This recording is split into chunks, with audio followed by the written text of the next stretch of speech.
The envelope sat unopened on my kitchen table for 3 days after Grandpa Joe's funeral. Inside was his last gift to me, the deed to our family's old farm in West Texas. 200 acres of supposedly worthless land that had been in our family for 4 generations. My in-laws couldn't stop talking about what a burden it would be. My name is Sarah Mitchell, and this is the story of how my grandfather's worthless inheritance turned into a $50 million lesson in doing your homework before judging someone else's legacy. You should just sell it, my mother-in-law Margaret had said at the funeral reception, picking at her chicken salad with perfectly manicured nails. That old place hasn't produced anything worthwhile in decades. We'll take it off your hands for a fair price. I nodded politely, too grief-stricken to argue. Grandpa Joe had raised me after my parents died in a car accident when I was 8. That dusty old farmhouse was where I'd learned to ride a horse, where I'd done my homework at the ancient kitchen table, where I'd listened to his stories about our family's history in the oil business before the wells ran dry in the 1960s. Really, Sarah? My husband Tom chimed in, ever eager to please his mother. It makes sense. The property taxes alone will eat us alive. And what are we going to do with a ranch 5 hours from Houston? I finally opened the envelope on a quiet Wednesday morning. Inside, along with the deed, was a handwritten letter in Grandpa Joe's shaky script. My dearest Sarah, if you're reading this, I've finally gone to join your grandmother and your parents. Don't waste too many tears on me. I've lived a good long life, and I'm leaving you what might turn out to be the most valuable thing I own, if you're smart enough to look deeper than the surface. The farm's been in our family since your great-great-grandfather James Mitchell struck oil there in 1923. The wells ran dry years ago, or so everyone thinks, but old James was cleverer than people gave him credit for.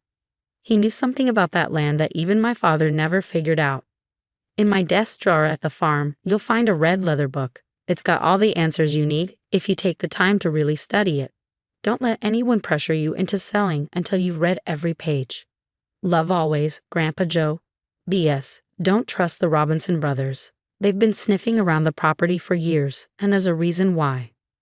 I drove out to the farm that weekend, ignoring Tom's complaints about wasting gas. The old house stood just as I remembered it. Weathered white clapboard, wrap-around porch with a creaky swing, ancient oak tree shading the west side. The key was still hidden in the fake rock by the back door. Inside, everything was covered in dust sheets.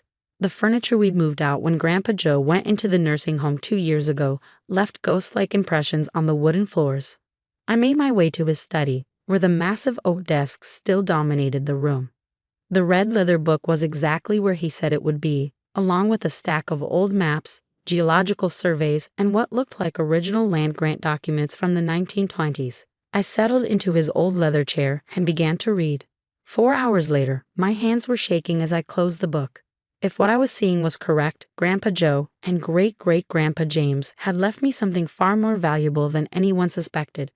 My phone buzzed. Another text from Tom. Mom wants to know what he thought about her offer. $50,000 is more than fair for that old place.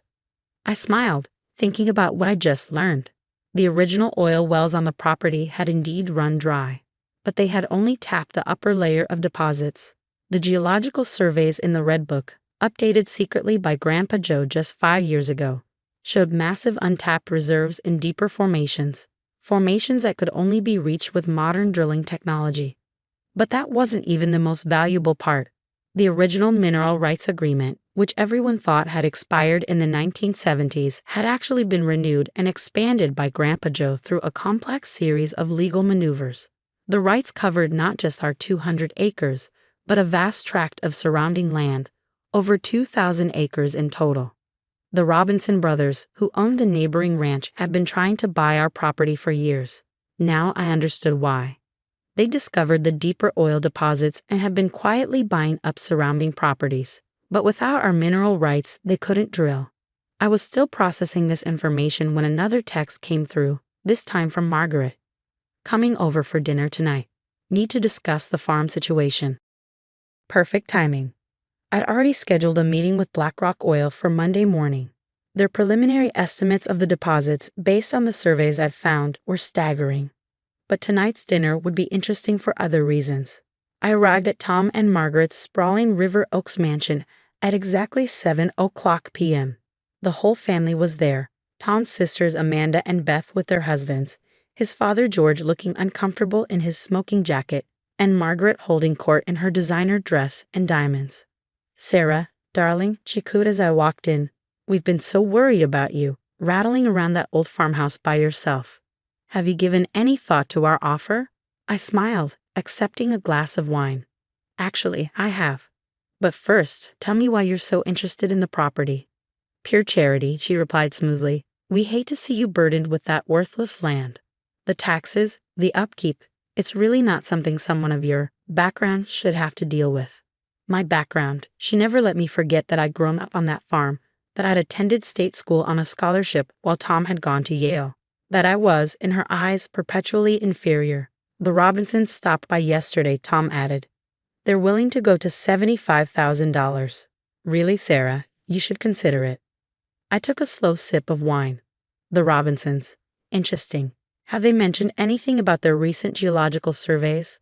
The room got very quiet. Margaret's perfectly Botoxed forehead tried to furrow. "I don't know what you mean," she said carefully. "No. That's odd, because they've spent quite a bit of money surveying the area. They seem very interested in what's about 5,000 feet below the surface." Tom's father, George, suddenly started coughing. He'd made his money in oil. Back in the day, he knew exactly what I was talking about. "Now, Sarah," Margaret began, her voice taking on that condescending tone I'd grown to hate, "you really shouldn't go filling your head with nonsense. That land was played out decades ago. Everyone knows that." I pulled out my phone and pulled up the email I'd received that afternoon from BlackRock Oil. "Everyone might need to revise their assumptions. Would you like to know what they're offering for just the mineral rights?" "This is ridiculous," Tom burst out. "Mother trying to help you, and you're spinning fairy tales about oil wells." I stood up, smoothing my dress. "The meeting's on Monday at 10 a.m. You're welcome to attend, Tom. After all, as my husband, you should be there when they present their final offer. Though you might want to sit down when they get to the number of zeros." "How dare you?" Margaret sputtered. "After all we've done for you." "All you've done," I interrupted quietly, "is treat me like a charity case to married above her station. But Grandpa Joe taught me something valuable. Never judge a book by its cover, or a farm by its surface." I walked to the door, then turned back. "Oh, and Margaret, that $50,000 offer, you might want to add a few zeros. After Monday, the price is going up significantly." The last thing I saw as I walked out was George's face, white as a sheet, as he finally understood exactly what he'd almost let slip through his fingers. The real fun would begin Monday morning. Monday morning dawned clear and bright, a perfect Texas day for changing lives. I arrived at BlackRock Oil's downtown Houston offices at 9:45 a.m., dressed in my best suit, not the outlet mall bargains Margaret always criticized, but a tailored Armani I'd bought specially for this meeting. Sometimes appearances matter. The conference room windows offered a spectacular view of the city skyline. I sat calmly reviewing my documents while waiting for the others to arrive.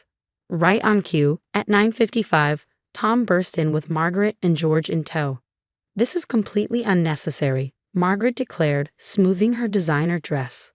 "I've already spoken to our attorney about contesting the inheritance." "That won't be necessary, Mrs. Carter," a new voice interrupted. James Davidson, CEO of BlackRock Oil, walked in flanked by his executive team. "We've thoroughly reviewed the ownership documents. Ms. Mitchell's claim to both the property and mineral rights is ironclad." I suppressed a smile as Margaret's face went through several interesting color changes. Tom just looked confused, while George, ever the wellman, was studying Davidson with growing comprehension. "Shall we begin?" Davidson suggested, taking his seat at the head of the table. "Ms. Mitchell, we've completed our preliminary surveys based on the data you provided. Would you like me to share the results with your family?"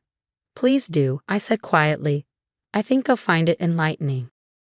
Davidson nodded to his chief geologist, who pulled up a complex 3D imaging display of the land beneath my farm. "What you're looking at," he explained, "is one of the largest untapped oil deposits we discovered in Texas in the last decade. Conservative estimates put the recoverable reserves at over 100 million barrels." The room went deadly quiet. George let out a low whistle.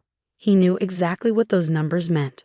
But the wells ran dry years ago," Tom protested weakly. "The surface wells, yes. The geologist agreed.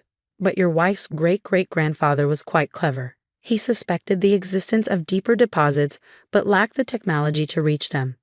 The original wells were essentially a smokescreen, allowing him to secure mineral rights to a much larger area, while everyone thought the land was worthless. I pulled out Grandpa Joe's red leather book. He documented everything in here. The geological formations, the legal strategies, even the long-term plan. My grandfather updated the surveys and quietly renewed the rights every decade, waiting for drilling technology to catch up with his great-grandfather's vision. The mineral rights, George said slowly, how far do they extend? Davidson smiled. That's the truly brilliant part. The original agreement covers not just the Mitchell farm, but a 2,000-acre radius, including, I believe, the land recently purchased by the Robinson brothers. Margaret's perfectly lined lips formed a smile of shock. The Robinsons had spent millions buying up surrounding properties, never realizing that without my mineral rights, their investments were virtually worthless. Our initial offer, Davidson continued, sliding a folder across the table, is $50 million for a 30% stake in the development rights, with an additional 15% of ongoing production royalties. Tom actually fell back in his chair. Margaret grabbed the folder with trembling hands, her eyes widening as she read the details. Of course, Davidson added, the Robinsons have also made inquiries, but we prefer to work with the actual rights holder. He smiled at me. Your grandfather spoke very highly of you, Ms. Mitchell. He mentioned you had a degree in geological engineering. Now it was my turn to be surprised. You knew my grandfather? We had several interesting conversations over the years. He wanted to make sure we'd be ready to move when the time was right. He was quite insistent that we wait until after certain events had played out. I felt tears threatening. Even from beyond the grave, Grandpa Joe had been looking out for me, making sure I'd have allies when the truth came out. This is absurd, Margaret suddenly burst out.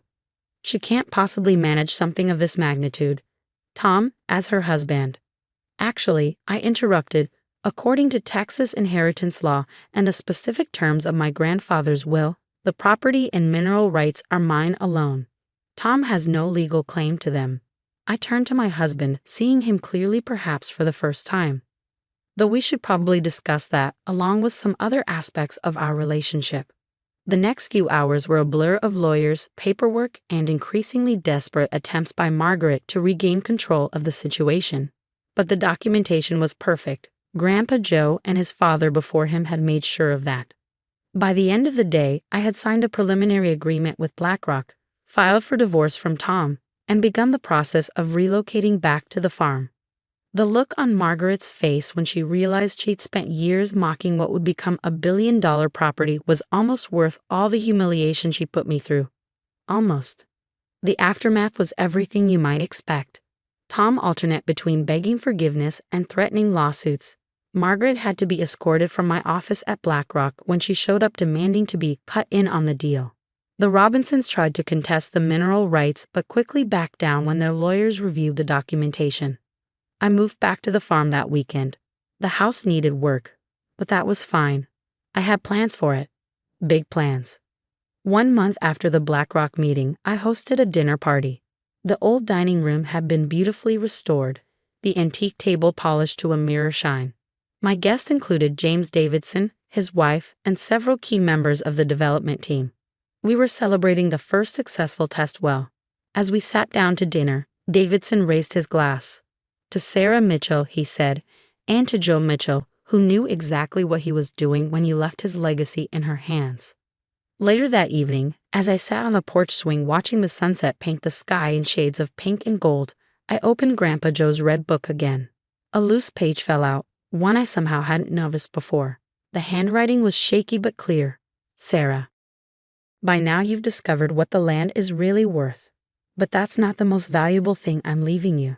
The real inheritance is the lesson. Never let anyone tell you what you're worth. Your great-great-grandfather knew it when everyone thought you was crazy for buying this worthless land. I knew it when I watched you grow up into someone who could handle this responsibility. And now you know it too. They'll try to take it from you, of course. The Robinsons, the in-laws, maybe even Tom. But you're a Mitchell. We don't give up what's ours, and we don't let others define our worth. Make it count, sweetheart. Love, Grandpa Joe. 6 months later, the first production well went online. Standing at the site, watching the machinery pump liquid gold from deep beneath the earth, I thought about worth. The worth of land, of family legacy, of self-respect. Margaret still lives in River Oaks, though she's been notably absent from social events since the story broke. Tom moved to California with his new girlfriend. The Robinsons sold their properties at a loss and retired to Florida. And me, I split my time between Houston, where I oversee our partnership with BlackRock, and the farm, which I've restored to its former glory. The house is filled with light and life again, just as Grandpa Joe would have wanted. Last week, I hosted a group of female engineering students from Texas A&M, showing them around the operation and sharing what I've learned about the oil business and about life. The land looks pretty ordinary, one of them commented, gazing out over the seemingly empty plains. I smiled, remembering another time someone had judged by appearances. That's the thing about worth, I told her. Sometimes you have to dig deep to find it, but it's always there, waiting to be discovered. The Mitchell farm is now the centerpiece of one of the most productive oil developments in Texas. The initial wells exceeded even BlackRock's optimistic projections, and our partnership has expanded to cover the entire mineral rights area. But the real story isn't about oil or money. It's about legacy, about seeing beyond the surface, about standing up to those who would define your worth by their own limited vision. Every morning, I have coffee on the porch swing, watching the sun rise over land that 4 generations of Mitchells loved and protected. The oil pumps work quietly in the distance, turning Grandpa Joe's faith into reality. On my office wall hangs a simple frame containing a check for $50,000, Margaret's generous offer for the farm. Next to it is a recent financial statement showing the property's current value. The difference between those numbers isn't just about money. It's about the price of underestimating someone's worth. Sometimes, late at night, I think I can hear Grandpa Joe laughing.